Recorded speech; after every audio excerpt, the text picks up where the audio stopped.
ان کو پکاروں کس طرح سے پکاروں تاکہ ان کو پتہ چل جائے، کوئی نشانی بتائیں. وہ علامات وبالنجم هم یہتدون، اس نے کہا میرے بیٹوں کی نشانی یہ ہے، قرآن سے کہا کہ وہ ستاروں کی رہنمائی میں لوگوں کو راستہ دکھاتے ہیں. وہ یہاں پر ستاروں کی روشنی میں عبادت، 1-2 منٹ بس بات ختم کر رہا ہوں، کہ ان کا کام یہ ہے کہ وہ روشنی دکھاتے ہیں. آگے حضرت عبداللہ بن مبارک نے کہا ان کے نام کیا ہے، کیسے بلاؤں ان کو تاکہ آپ کے بیٹے آپ کے پاس آ جائیں. اب اس نے قرآن کی آیت پڑھی، کہتی واتخذ اللہ ابراہیم خلیلا وکلم اللہ موسیٰ تکلیما بیحییٰ خذ الکتاب. وہ کہنے لگی کہ اللہ نے ابراہیم کو دوست بنایا، موسیٰ سے کلام کیا اور اسے یحییٰ کو قوت کے ساتھ کتاب عطا فرمائی. اور ان کے نام ابراہیم، موسیٰ اور یحییٰ ہیں. موسیٰ کا نام، ابراہیم کا نام، یحییٰ کا نام اس نے قرآن سے بتایا.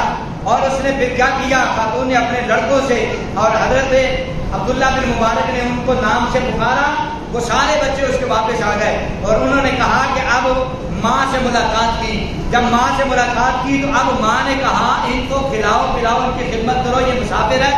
بچوں میرے بیٹوں، اس نے تم تک مجھے بکایا ہے، عبداللہ بن مبارک کی خدمت کرنی ہے. فرمایا فَبَعَثُوا أَحَدَكُم بِبَارَكِكُمْ هَٰذِهِ إِلَى الْمَدِينَةِ فَلْيَنظُرْ أَيُّ أَزْكَىٰ طَعَامًا فَلْيَأْتِكُم بِرِزْقٍ مِّنْهُ. اپنے لوگوں میں سے کسی کو اپنا سکہ یعنی نقدی دے کر شہر کی طرف کھانا لینے کے لیے بھیجو. بہرحال میں مختصر کرتا ہوں، وہ کھانا لے کر آئے اور اس بی بی کے بچوں نے ان کی خدمت کی، کھلایا پلایا. وہ جب پاس آ گیا نا تو خاتون نے کھانا سامنے رکھا. اب خاتون نے کہنا تھا کہ کھا لیجیے، اور اس نے بولی کلوا واشربوا ہنیئا بما اسلفتم فی الایام الخالیہ، کہ ہنسی خوشی کھاؤ، یہ سب کے سب اچھے کھانے ہیں اور اللہ تبارک و تعالیٰ نے یہ تمہارے لیے رکھے ہیں. اور اس حضور کے دیوانوں، جب انہوں نے یہ کہا ہل جزاء الاحسان الا الاحسان، تم نے میرے ساتھ نیکی کی ہے، میرے بیٹوں سے ملایا ہے اور میں نے تمہارے ساتھ تمہیں لنگر کھلایا ہے، تو میں نے کوئی تم پر احسان نہیں کیا. تم نے مجھ سے محبت کی ہے، میں نے تم سے محبت کا اظہار کیا ہے. پھر اس کے بعد زیارت کی حاضری ہو تو حالت نظام میں کہتے ہیں، بس بات ختم ہوگی، کہتے ہیں کہ پھر وہ علیحدہ ہو گئے، وہ اپنے گھر چلے گئے، وہ اپنے گھر چلی گئی. کچھ عرصے کے بعد حضرت عبداللہ بن مبارک کا وہاں سے گزر ہوا. جب گزر ہوا تو سوچا کہ میں اس عورت سے ملتا نہ جاؤں، بڑا عرصہ ہو گیا، بڑی نیک عورت تھی، اس کے علاقے سے گزر رہا ہوں. تو حضرت عبداللہ بن مبارک جب گئے تو انہیں پتہ چلا کہ اس کی حالت نازاد ہے، بیمار ہے. تو حضرت عبداللہ بن مبارک نے فرمایا بی بی بتاؤ کیسے حالات ہیں؟ تو جواب میں کہا وجاءت سکرۃ الموت بالحق، فرمانے لگی کہ بس اب تمہیں کیا بتاؤں کہ موت کی سختیاں آپ پہنچی ہیں. اور پھر وہ رونے لگی.